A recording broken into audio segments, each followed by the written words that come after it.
RD Mittal cigar पीते हुए पीछे की तरफ मुड़ता है तो उसके सामने कबीर, जेनिफर और नायरा तीनों खड़े थे।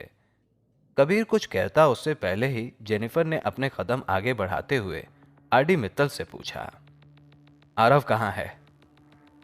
यहीं है, किचन में शेफ की मदद करवा रहा है। उसने बताया कि आपको क्या पसंद है। अब डिनर पर बुलाया है आपको तो खाना भी आपका फेवरेट बनना चाहिए ना। आरडी मित्तल ने सिगार पीकर धुआं छोड़ते हुए कहा। यह सुनकर जेनिफर आगे कुछ बोल ही नहीं पाई। तभी आरडी मित्तल ने अपने मूंछों को ताव देते हुए कबीर से कहा, मिस्टर कबीर शेखावत, आने में कोई तकलीफ तो नहीं हुई ना? अगर हुई भी हो तो क्या फर्क पड़ता है, मैं भी ना कुछ भी पूछ रहा हूं। खैर आइए बैठिए, कुछ बातें करते हैं, तब तक डिनर तैयार हो रहा है। मुझे अपने भाई से मिलना है, कबीर ने कहा। हजारी राव, जोरावर से कहो कि इनके छोटे भाई को ले आए। आरडी मित्तल ने हजारी राव से कहा। जेनिफर, कबीर और नायरा तीनों हैरान थे कि आखिर इस आरडी मित्तल के दिमाग में चल क्या रहा है। इसका ये बिहेवियर इतना शांत सा है, फिर भी ऐसा लग रहा है जैसे खौफ इसकी रगों में लावे की तरह दहकते हुए कभी भी बाहर आ सकता है। जेनिफर और नायरा को तो बिल्कुल भी उम्मीद नहीं थी कि आरडी मित्तल उनके साथ इतनी इज्जत से पेश भी आ सकता है। तभी आरडी मित्तल ने फिर से बैठने का इशारा किया तो जेनिफर और नायरा के कदम खुद ब खुद आगे बढ़ गए। फिर कबीर को भी बैठना ही पड़ा। उन तीनों के बैठते ही आरडी मित्तल ने कहा, पता है कबीर, हम अगर चाहते तो आरव की जगह जेनिफर या फिर आपके उस महेंद्र दादू को भी उठवा सकते थे, पर हमारा ज़मीर हमें इस बात की इजाज़त नहीं देता कि किसी औरत को हथियार बनाकर लड़ाई करें। आरव के साथ भी मेरे आदमियों ने कोई बदतमीजी नहीं की। आरव को जोरावर लेने आया था, जोरावर जो हर किसी को साहब कहता है। मेरे आदमी गली के गुंडे या मवाली टाइप नहीं है, सबकी तरबियत अच्छी है। तभी इतने में आरव वहां पर आ गया। आरव के आते ही कबीर खड़ा हुआ, मगर इससे पहले कि कबीर आरव की तरफ अपने कदम बढ़ाता, आरडी मित्तल ने हाथ से इशारा किया, जिसके चलते कबीर के पैर रुक गए, क्योंकि चारों तरफ से कबीर पर बंदूकें तन गई थीं। आरव को देखने में लग रहा था कि वो बिल्कुल ठीक है। इन लोगों ने उसके साथ कुछ भी किया नहीं था। ना कबीर के मुंह से कुछ निकला, ना आरव के मुंह से कुछ निकला। दोनों भाई बस एक दूसरे की तरफ बेबसी भरी नजरों से देख रहे थे। तभी आरडी मित्तल ने आरव से कहा, आरव जल्दी करो, टाइम हो रहा है। आरडी मित्तल के इतना कहते ही जोरावर ने आरव के कंधे पर हाथ रखा, जिसका मतलब था कि अब चलें वापस से। आरव और जोरावर जा ही रहे थे कि तभी जेनिफर ने आरव को आवाज देते हुए कहा, रुको आरव। फिर जेनिफर ने आरडी मित्तल से इजाजत लेते हुए कहा, मुझे आरव से बात करनी है, तो क्या मैं बात कर सकती हूं?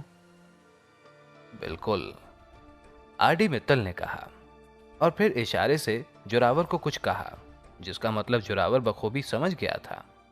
तभी उसने झुकते हुए आंखों के इशारे से जी मालिक कहा। आरडी मित्तल के इतने बड़े घर में सिवाय आदमियों के कोई नहीं था। जेनिफर आरव के पास आकर उससे पूछती है, तुम ठीक तो हो ना? इन लोगों ने। जेनिफर की बात अभी पूरी भी नहीं हुई थी कि तभी आरव ने बीच में ही कहा, मैं ठीक हूं भाभी, बस आप कबीर भाई से कहना वो गुस्से में आकर आरडी मित्तल को तू या तुम ना कह दें। मेरी आंखों के सामने ही एक को सिर्फ इसीलिए मारा गया था क्योंकि उसने आरडी मित्तल को तुम कह दिया था। ये सुनकर जेनिफर के पैरों तले जमीन खिसक गई। अगर कबीर को गुस्सा आ गया और उसका खुद पर कंट्रोल नहीं रहा, तब तो सच्ची आज उनमें से कोई नहीं बचेगा। इतने बड़े घर में जहां चारों तरफ आरडी मित्तल के ही आदमी हैं, उसके एक इशारे पर सबको गोलियों से भून कर रख देंगे। आरडी मित्तल ने तभी एक और सिगार लगाते हुए कबीर से कहा, आपकी वजह से मुझे 1800 करोड़ का नुकसान हुआ है। इसकी भरपाई करने के लिए अभी आपकी इतनी हैसियत भी नहीं होगी शायद, तो मैंने कुछ सोचा है। डिनर हो जाए फिर बताता हूं। कबीर खड़ा होते हुए तभी कहता है, आप इतने दोगले कैसे हो सकते हो? कबीर के मुंह से यह सुनकर जेनिफर कबीर के पास दौड़ कर आई और कहा, चुप। मैंने कहा चुप, कुछ भी नहीं बोलोगे तुम। ये देखकर आरडी मित्तल हंसने लगा। उसकी ये शैतानी हंसी वाकई में अब और डरावनी लगने लगी थी। फिर भी आरडी मित्तल ने बड़े ही शांति से सिगार पीते हुए कहा, पता है अभी तक मुझे आपको मारने का मन नहीं किया। मैं किसी को आप तभी तक कहता हूं जब तक मुझे लगता है कि कहना चाहिए, इज्जत देनी चाहिए। और जिस दिन मैं किसी को तुम कह दूं, उसी दिन से फिर उसके बुरे दिन शुरू हो जाते हैं। और एक बात मिस्टर कबीर शेखावत, आप कह रहे हो कि मैं इतना दोगला कैसे हो सकता हूं, तो सच बताएं तो दोगले तो आप हैं। हम बुरे हैं सारा शहर जानता है, लेकिन आप अच्छे हैं, इसका कोई प्रमाण है क्या? अगर है प्रमाण तो दीजिए, कभी अपने अंदर झांक कर देखना, आप खुद कितने दोगले हो पता चल जाएगा। आरडी मित्तल की ये बात कबीर को अपने पुराने दिन की याद दिला गई, जब वो नॉर्मल नहीं था, सबसे अपना मुंह छुपाकर रखता था और जेनिफर को भी कहा था कि वो ब्रिटेन में है, जबकि वो और जेनिफर एमआईबी हॉस्पिटल में ही थे। तो इस पर कबीर का चेहरा उतर गया। तभी नायरा ने बीच में मुंह खोलते हुए कहा, एक बात पूछें आपसे। ये सुनकर सबने नायरा की तरफ देखा। आरव कब का वहां से जा चुका था, अब बस आरडी मित्तल, जेनिफर, कबीर और नायरा ही थे वहां। तो आरडी मित्तल ने हाँ में गर्दन हिलाई और उसे इजाजत दी। बुरा मत मानना सर, पर आप औरतों की इतनी इज्जत करते हैं, तो फिर आपके इतने बड़े घर में एक भी औरत क्यों नहीं है? मतलब, नायरा ने पूछा। सवाल अच्छा है और जवाब भी देंगे, पर हमारी फैमिली नहीं है तो कंपनी के लोग ही फैमिली हैं। ये जो मेरा घर है, ये सब मेरी फैमिली के लिए है। इनकी फैमिली मेरी फैमिली। कभी कभी ख्याल आता है कि सब कुछ छोड़ देना चाहिए, पर फिर सोचता हूँ इतने लोगों का क्या होगा। कबीर ये सुनकर मन ही मन आरडी मित्तल को गालियां दे रहा था। तभी जोरावर आ गया और उसने कहा, मालिक डिनर तैयार है। ये सुनकर आरडी मित्तल ने कहा, चलिए फिर तैयार है तो खा लेते हैं। फिर तभी डिनर करने गए टेबल के चारों तरफ इतनी कुर्सियां देखकर जेनिफर ने सोचा शायद ऐसी ही पड़ी होगी। इसके बाद आरडी मित्तल के बैठते ही कबीर, जेनिफर, नायरा और आरव भी बैठ गए। तभी अचानक जोरावर भी आकर बैठ गया, हजारी राव भी। इसके बाद दो तीन आदमी और आकर बैठ गए। ये देखकर कबीर को भी झटका सा लगा कि आखिर ये आरडी मित्तल आदमी किस टाइप का है। कभी लगता है ये बुरा नहीं हो सकता, कभी लगता है ये बुरा नहीं हो सकता। इतनी इज्जत से पेश कोई गुंडा कैसे आ सकता है? पर फिर साउथ गैंग से कनेक्शन को देख कबीर इन सब बातों को नकारते हुए आरडी मित्तल को एक माफिया ही समझ लेता है। सब एक साथ खाना खाना शुरू करते हैं। कबीर तो बस जबरदस्ती ही खा रहा था। कबीर ने खाना खाते हुए तभी आरडी मित्तल से कहा, पहली दफा मैं अपने दुश्मन के घर खाना खा रहा हूं। ये सुनकर आरडी मित्तल ने जवाब देते हुए कहा, दुश्मन? मैं आपका दुश्मन नहीं हूं, दुश्मन तो आप खुद अपने हैं। खैर, कैसा लगा खाना? अच्छा है, कबीर ने भी मन मारते हुए कहा। फिर जब सबने खाना खा लिया तब आरडी मित्तल ने खड़े होते हुए हजारी राव से कहा, इन सबको बाहर बिठाओ, मुझे कबीर शेखावत से कुछ जरूरी बात करनी है। यह सुनकर जेनिफर के दिल की धड़कनें तेज हो गईं। तभी जेनिफर ने पूछा, कैसी बात? जेनिफर को डर था कि कहीं आरडी मित्तल बात के बहाने कबीर को कुछ कर ना दे।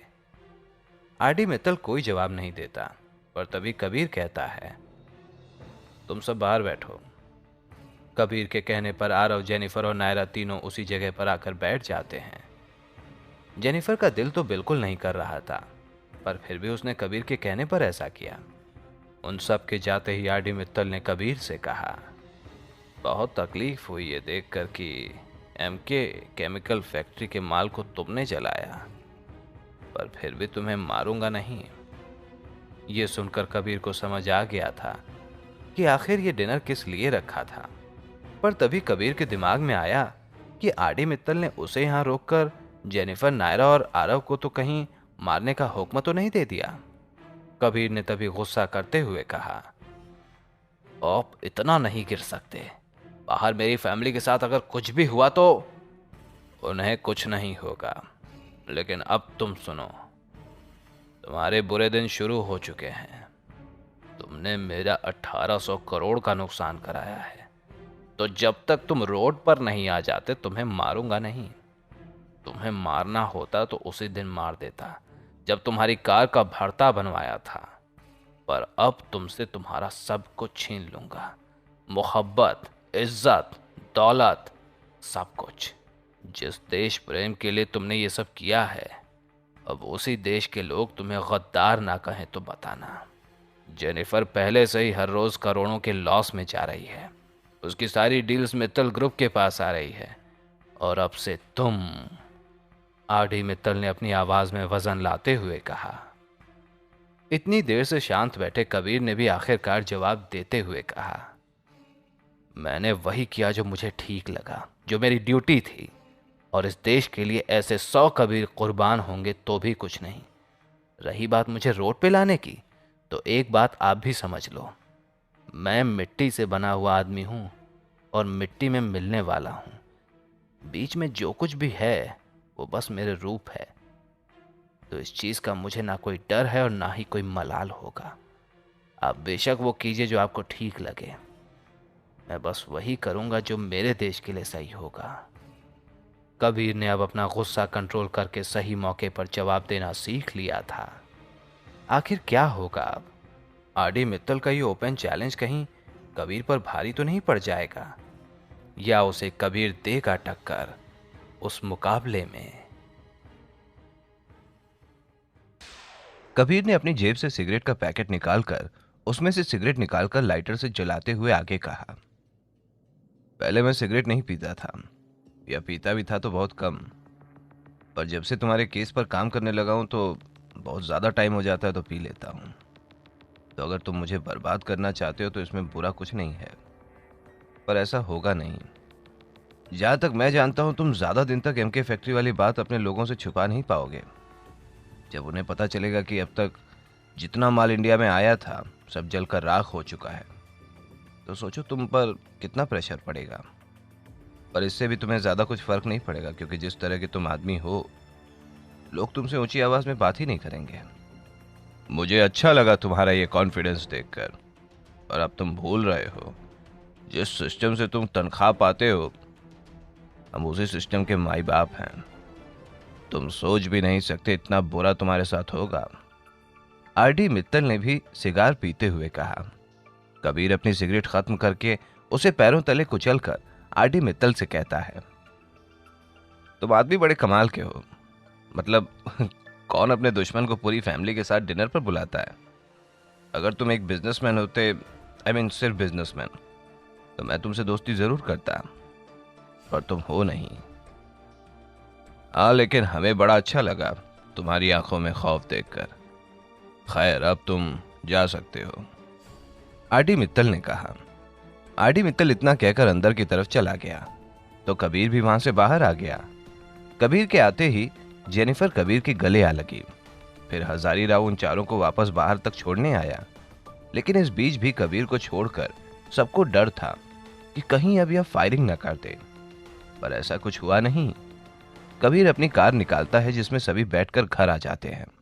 वही इन सब के जाते ही हजारी राव आरडी मित्तल से पूछता है, मालिक, आपने उसे जाने क्यों दिया? आज तक तो ऐसा नहीं हुआ था, फिर आज क्यों? हम उसे नहीं मार पाए। आरडी मित्तल के नाम का खौफ उसकी आंखों में हमें दिखा नहीं, आरडी मित्तल ने कहा। पर मालिक, ऐसे तो हमें। अभी हजारी राव ने इतना ही कहा था कि तभी आरडी मित्तल ने कहा, हम फिलहाल तन्हा रहना चाहते हैं। आरडी मित्तल की यह बात सुनकर हजारी राव वहां से बाहर आ गया। फिर हजारी राव के जाते ही आरडी मित्तल ने फोन किया। फोन कॉल अटेंड करते ही सामने से आवाज आई, हेलो डैड, कैसे हो आप? आ गई आपको हमारी याद? हम तो हर वक्त आपको ही याद करते रहते हैं, मगर आप हो कि इंडिया आने का नाम ही नहीं ले रहे। आरडी मित्तल ने अपनी बेटी से कहा, ये क्या डैड, आप ही ने तो कहा था कि हम मास्टर्स किए बगैर इंडिया नहीं आ सकते। सामने से उस लड़की ने कहा। आरडी मित्तल की एक बेटी भी है, यह किसी को नहीं पता था। सिर्फ और सिर्फ हजारी राव को पता था, और किसी को इसका पता नहीं कि आरडी मित्तल की बेटी आहना मित्तल है, जो कि लंदन में पढ़ाई कर रही है। आरडी मित्तल ने अपनी बेटी आहाना मित्तल को अपने से दूर ही रखा था। जब वो 4th क्लास में आई, तब से आहाना को आरडी मित्तल ने अपने से दूर कर दिया। ऐसा क्यों किया, ये तो सिर्फ आरडी मित्तल ही जानता था। आहाना की बात सुनकर आरडी मित्तल कहता है, हाँ ये भी है, पर हमें लगा था कि मास्टर्स हो गई होगी। खैर बताएं, कैसे हो आप? हम बिल्कुल ठीक हैं। बस आपसे मिलने का बड़ा मन करता है। आप यहीं आ जाओ ना कुछ दिनों के लिए। आहाना मित्तल ने किसी छोटी बच्ची की तरह जिद करते हुए कहा। हम? ना ना, कभी नहीं, हम यहीं ठीक हैं, आरडी मित्तल ने कहा। फिर आरडी मित्तल ने अपनी बेटी से बहुत सारी बातें की और आखिर में जाकर आरडी मित्तल ने कहा, आपको आने में अगर देर हो जाए और जब आप आओ तब अगर हम ना मिले तो आप मित्तल ग्रुप को संभाल लेना। डैड, आप ऐसा क्यों बोल रहे हैं? क्या हुआ? आप मुझे बताइए प्लीज। आहना ने रोते हुए कहा, हुआ कुछ नहीं है, बस ख्याल आया और कह दिया। अब आपको तो पता ही है, हमें ख्याल कैसे भी आ सकते हैं। आरडी मित्तल ने असल बात छुपाते हुए कहा, सुनो, आप अपनी सिगार पीना बंद नहीं कर सकते क्या? आहना ने फिक्र करते हुए कहा, अगर आप कहोगे तो सिगार पीना भी बंद कर देंगे। करनी है क्या? आरडी मित्तल ने अपनी प्यारी बेटी आहना से पूछा। यह सुनकर आहना ने कहा, नहीं, पर थोड़ी कम पिया करिए प्लीज। मुझे हजारी अंकल बता रहे थे कि आप दिन भर पीते रहते हो। अच्छा, और क्या क्या बताया हजारी ने? आरडी मित्तल ने मजाकिया अंदाज में पूछा। इतना ही, और वो भी 100 बार पूछने पर बताया। आपके वफादार है ना। बोल रहे थे, मालकिन आप ऐसा क्यों कर रहे हो? मैं मालिक की बातें नहीं बता सकता। मुझे एक बात नहीं पता चली, हमें मालकिन क्यों कहते हैं वो? आप कहना हजारी अंकल से कि अब से वो हमें मालकिन ना कहें। आहना ने मुंह बनाते हुए कहा, हमने तो कहा है कई बार, पर वही है जो कहे जा रहा है। अब हम क्या करें? 1-2 बार नहीं, कई बार कहा है मैंने। तब हमें भी उसने यही कहा कि मालिक ये गलत है, हम मालकिन को मालकिन ही कहेंगे, ये हमारा हक है। आरडी मित्तल ने कहा। आरडी मित्तल अपनी बेटी से बात करते हुए सब कुछ भूल गया था कि अभी कुछ देर पहले क्या हुआ था। वहीं दूसरी तरफ जेनिफर कबीर का खामोश और उतरा हुआ चेहरा देख बार बार पूछ रही थी कि ऐसा क्या कहा आरडी मित्तल ने, पर कबीर कोई जवाब ही नहीं दे रहा था। आरव और नायरा भी पूछ रहे थे, पर कबीर ने किसी को कुछ जवाब नहीं दिया। बस इतना ही कहा था कि कुछ नहीं कहा, वो तुम लोगों को अब से परेशान नहीं करेगा। लेकिन कबीर के दिमाग में अभी वही बात घूम रही थी कि उस रॉ ऑफिसर ने जानबूझकर कबीर को साइड किया है ताकि वो आरडी मित्तल को बचा सके। पर कबीर को यह भी तो समझ नहीं आ रहा था कि अगर उस रॉ ऑफिसर ने कबीर को साइड किया तब तो आरडी मित्तल को पता होता कि कबीर के हाथ से केस चला गया है। पर आरडी मित्तल ने तो ऐसा कुछ नहीं कहा था। कबीर से रहा नहीं गया और उसने प्रियंका को कॉल किया, जबकि अभी रात के 12 बजने को आए थे। प्रियंका का कॉल बिजी जा रहा था। कबीर इतनी रात को प्रियंका का फोन बिजी देखकर फिर से कुछ सोचने लगा। कबीर बेडरूम में ही बेड पर बैठे हुए सिगरेट पिए जा रहा था तो जेनिफर उसके पास सोई हुई थी, जो कि कबीर को इतनी परेशानी में देख खुद भी परेशान हो रही थी। कबीर ने तो आज मानो बूंझ ले ली थी, जो कि कुछ बताना ही नहीं चाहता था। जेनिफर, आरव या महेंद्र दादू में किसी को भी नहीं पता था कि कबीर के हाथ से उसका केस चला गया है। तभी जेनिफर ने कबीर की आंखों में देखते हुए पूछा, बताओ ना, क्या बात है? अब कुछ तो बोलो, ऐसा क्या कहा उस आरडी मित्तल ने? आरडी मित्तल ने कुछ नहीं कहा, बस मेरे हाथ से उसका केस चला गया है। इतनी मेहनत जो की थी सब पानी में चली गई, कबीर ने इरिटेट होते हुए कहा। पर ऐसे ऐसे कैसे अचानक? तुम्हें तो स्पेशली अपॉइंट किया गया था ना? जेनिफर ने भी शॉक्ड होते हुए कहा। हाँ, पर अब नहीं रहा ना। खैर ये सब छोड़ो, मुझे आरडी मित्तल ने बताया कि तुम्हारी कंपनी लॉस में जा रही है। सारी डील्स उसके पास जा रही हैं, सारे कॉन्ट्रैक्ट्स उसे मिल रहे हैं। कबीर ने जेनिफर से पूछा। कबीर का ये सवाल सुनकर जेनिफर कहती है, हाँ, काफी हद तक बड़े बड़े कॉन्ट्रैक्ट्स उसे ही मिल रहे हैं, पर इसमें कोई डरने वाली बात नहीं है। ओके, पर इसकी कोई वजह कि ऐसा क्यों हो रहा है? रिश्वत देता है क्या वो? कबीर ने पूछा।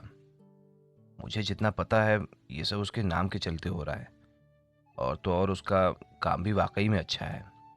तो उसके पास बिल्डर को दिखाने के लिए कई एग्जाम्पल्स हैं जो उसकी कंपनी ने बनाए हैं।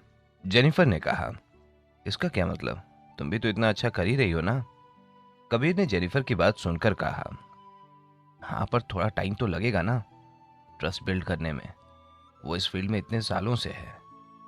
जेनिफर ने कहा। इस बात पर कबीर कुछ कहता उससे पहले ही जेनिफर ने आगे कहा, मैं सोच रही थी कि क्यों ना कहीं बाहर घूमने चले अभी इतनी रात को। कबीर ने कहा, अभी नहीं, वेकेशन की बात कर रही हूं मैं, जेनिफर ने कहा। जेनिफर की यह बात सुनकर कबीर खामोश रहा।